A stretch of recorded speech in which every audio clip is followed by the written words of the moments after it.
আসসালামু আলাইকুম ওয়া রাহমাতুল্লাহ।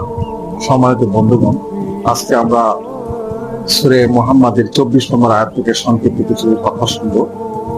আল্লাহ পাক এখানে বলছেন, বিসমিল্লাহির রহমানির রহিম, আফালা ইয়াতাদাব্বারুনাল কুরআনা আম আলা কুলুবিন আকফালুহা। তোমাদের কি হলো?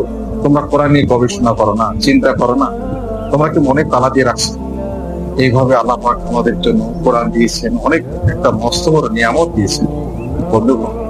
সেই জন্য আল্লাহ পাক এখানে বলছেন যে তোমরা কোরআন পড়ো, তোমাদের জীবনের সকল সমস্যার সমাধানের জন্য এই কোরআনে দেওয়া আছে।